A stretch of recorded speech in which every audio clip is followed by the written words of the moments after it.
일단 이번 폭우가 기후변화 때문이냐, 이게 올 게 온 거냐, 이렇게 가면 이제 우리가 다 망할 거냐, 우리나라가 뭐 반이 물에 잠긴다, 다 죽는다, 뭐 인구가 종말하고 인류가 멸종된다. 우리나라의 기후변화 관련된 문제 중에 저는 이런 이야기 꼭 해야 된다라고 하는데 잘 얘기 안 하는 문제 중에 뭐가 있냐면, 자, 부천문화재단과 세바시가 공동 기획한 인생 질문 콘서트. 이제 현실이 된 기후 위기 속에서 우리는 어떻게 살아남아야 하는가, 더 나은 환경을 만들기 위해 우리는 무엇을 해야 하는가, 이 질문들 속을 속 시원히 풀어주실 분을 모시도록 하겠습니다. 곽재식 교수님을 모십니다. 박수로 맞으세요. 예. 네. 인사 좀 부탁드리겠습니다. 네, 안녕하세요. 숭실사이버대 환경안전공학과의 곽재식입니다. 감사합니다. 근데 좀 이번 폭우는 여름 장마 왔었고 좀 생각보다 비가 너무 역대급으로 많이 와서 피해도 많이 받지 않습니까? 특히 뭐 10년은 또 어떻게 될지 걱정이 되게 많아요. 선생님 보시기에 어떠세요? 일단 이번 폭우가 기후변화 때문이냐, 이게 올 게 온 거냐, 이제 이렇게 가면 이제 우리가 다 망할 거냐, 이런 질문에 대해서는 쉽게 답을 내리기는 어렵습니다. 기후 변화라는 거는 한 번 무슨 뭐 폭우가 내렸다, 뭐 날씨가 안 좋다, 뭐 춥다, 덥다 이런 걸로 결정되는 것이 아니라 장기적이고 평균적인 지구 전체의 이 기후의 변화를 기후 변화라고 하는 거거든요. 우리나라에서 이런 기상 관련된 재해 중에 제일 큰 피해를 입히는 게 태풍이거든요. 맞아요, 태풍. 우리나라 지금까지 역사상 가장 큰 재산 피해를 입혔던 태풍 혹시 뭔지 아세요? 매미 아닐까요? 더 큰 거 한 번 있었어요. 2002년도에 루사가 로사, 우리나라 역사상 로사. 가장 피해를 많이 입혔던 태풍이고, 그 다음에가 방금 말씀하셨던 2003년도에 연달아 있었던 매미예요. 그래서 루사 매미가 연달아서 여름마다 엄청나게 큰 피해를 입힌 적도 있었습니다. 근데 그 후로 그러고 나서 그 정도의 태풍 피해가 당분간 없었거든요. 그럼 그렇다고 해서 이제 뭐 기후 변화 관련된 추세가 좀 사그라든 거냐, 그런 식으로 따질 문제 아니라는 거죠. 다만 우리가 이야기할 수 있는 것은 뭐냐면, 우리나라의 기후 변화의 점진적인 추세는 앞으로 겨울이 좀 줄어들고 여름이 좀 늘어나는 추세로 진행이 된다라는 게 우리나라 기후 변화 추세거든요. 그래 저도 그냥 얘기 듣기로 봄 가을이 좀 많이 짧아지고 겨울도 짧아지는 거예요. 네, 겨울이 짧아지는 추세가 어느 정도 있어요.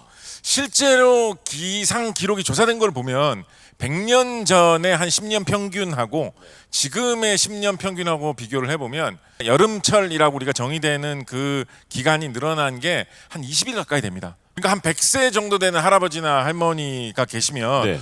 내 어릴 때는 날씨가 이렇지 않았던 것 같은데, 계절이 안 이랬던 것 같은데, 제대로 보신 거예요. 정말로 그런 거예요. 그렇구나. 예전에 여름이 시작된다라는 것보다 한 열흘 정도 더 빨리 시작되고요. 아직도 왜 이렇게 가을이 됐는데 아직도 날씨가 이렇게 덥냐? 한 열흘 정도 더 여름이 끄는 추세가 있는 거예요. 근데 더 길어진 것 같아요. 네. 느낌에는 체감상. 앞으로 이렇게 점점 더 간다고 보고 있습니다. 한 2040년 정도, 그러니까 얼마 안 남았죠. 그때가 되면 아마 지금보다도 여름이 한 달 정도 추가로 더 늘어나지 않을까. 지금보다 한 달이요? 네, 그래서 대략 한 4개월 정도, 4개월에서 한 5개월 정도가 여름이 되는 시기가 우리나라에 올 거다라고 우리나라 국립과학기상원에서 요거를 작년에 상세하게 연구해서 발표한 것이 있고, 특별히 놀라운 얘기라기보다는 예전부터 이 흐름으로, 이 추세로 예측이 되고 있었습니다.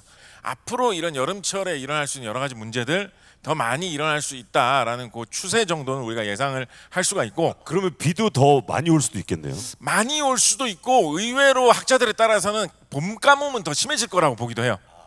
그렇지만 어쨌거나 여름이 길어진다라고 하니까 뭐 온열 질환이라든가 너무 폭염 때문에 너무 고생하는 경우라든가, 또 이제 갑작스러운 그런 뭐 소나기, 게릴라성 폭우 이런 거가 일어날 기회가 더 늘어날 수 있지 않을까, 그런 거에 대해서는 걱정하면서 미리미리 준비해 볼 필요 있겠죠. 근데 좀 걱정들이 많잖아요. 기후 변화 때문에 앞으로 어떻게 될지 모르니까 이렇게까지 걱정 안 하셔도 된다, 이런 거 좀 알려주시면 어떨까요? 일단은 뭐 기후 변화에 대해서 가장 큰 오해 뭐 이런 거를 저에게 하나만 지적하라라고 한다면, 예. 지금까지는 우리 기후 변화에 대해서 사람들이 너무 관심이 없는 시대를 많이 살다 보니까, 예전에 기후 변화와 관련된 어떤 뭐 다큐멘터리나 영화나 소설이나 이런 걸 보면 약간 이 경각심을 불러일으키려고 하는 쪽들이 좀 많았어요.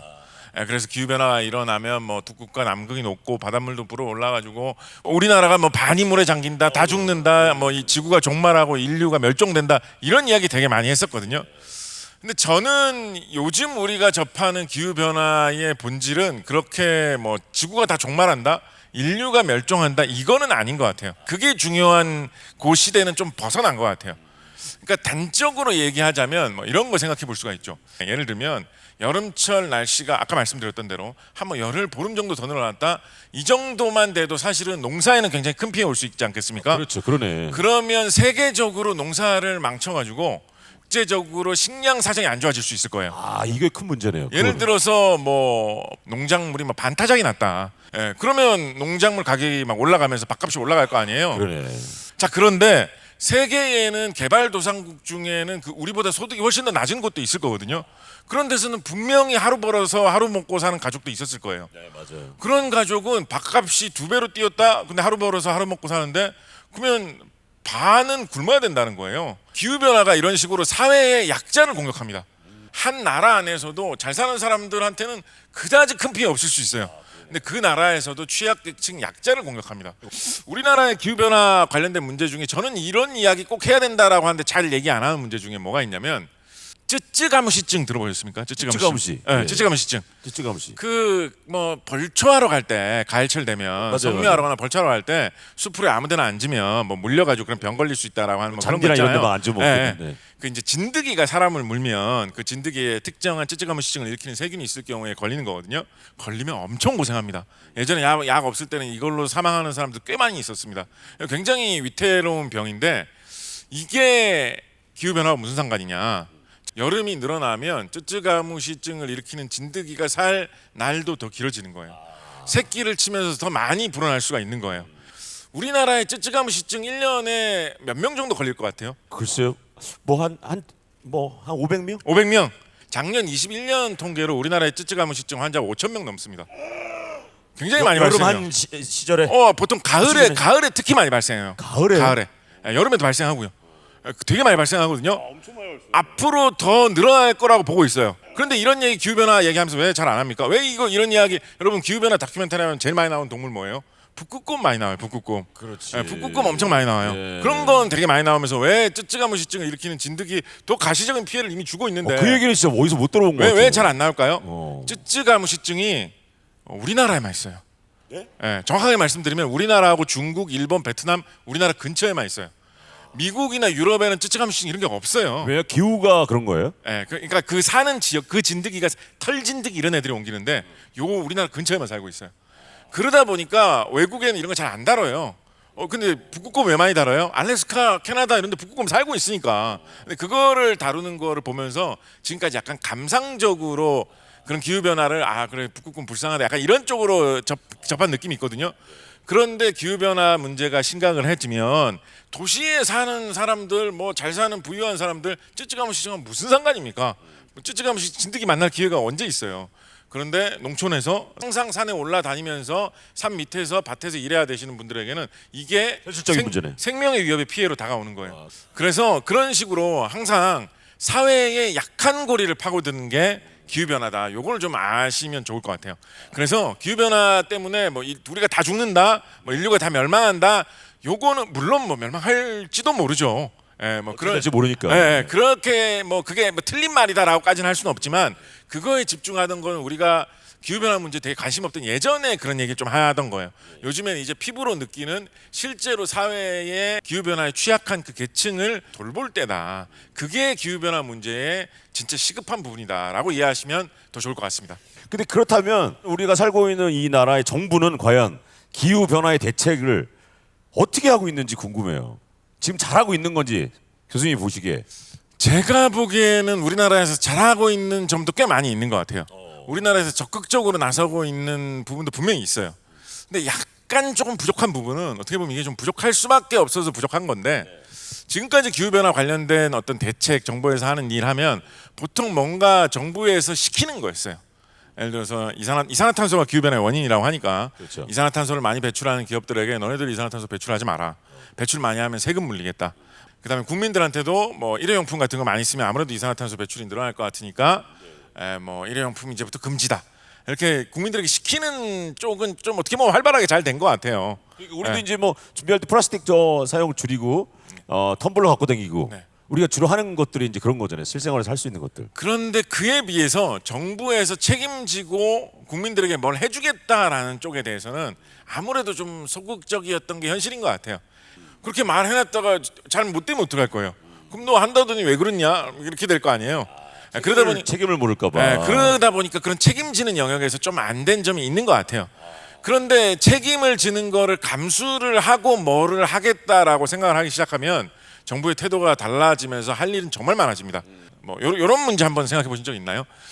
우리가 전기차를 타고 다니면 아무래도 기후변화 관련해서 이산화탄소의 배출을 줄일 수 있으니까 어떻게든 도움이 되지 않을까 많이 생각을 합니다. 당연히 그런 줄 알았어요. 아니 뭐 그럼 뭐 크게 틀린 얘기는 아니에요. 예. 예, 그래서 뭐 정부에서 전기차를 보급하기 위해서 이런저런 활동도 많이 해주고 뭐 운동도 많이 하거든요. 그렇죠. 이거를 이제 책임을 지고 정부에서 정말로 이렇게 해가지고 이산화탄소를 줄이겠다, 우리가 그거를 검증을 하겠다라는 생각을 하고 하면 고민이 좀 복잡해집니다. 예를 들어서 전기차를 사는 사람들은 전기차 대체로 좀 비싸잖아요. 아무래도 그러니까 아무래도 좀 넉넉한 사람들이 전기차 사기 마련입니다. 보통 좀 괜찮은 차 있는 사람들이 근데 두 번째 차는 그 회사에서 나온 그 외국에서 만든 그 전기차 좀 멋있고 좋던데 그거 한번 사볼까 이런 식으로 사는 경우 많아요. 그 사람들에게 세금으로 보조를 해주기 위해서 뭐 디젤차, 뭐 경유차, 트럭 타고 다니시면서 배추 싣고 다니시면서 장사하는 분들, 그분들에게 거둔 세금으로 그분들에게 보조금을 주는 거가 될 수도 있거든요. 그게 맞느냐 고민스러운 문제예요. 이거 책임진다고 생각하기 시작하면. 그러네요.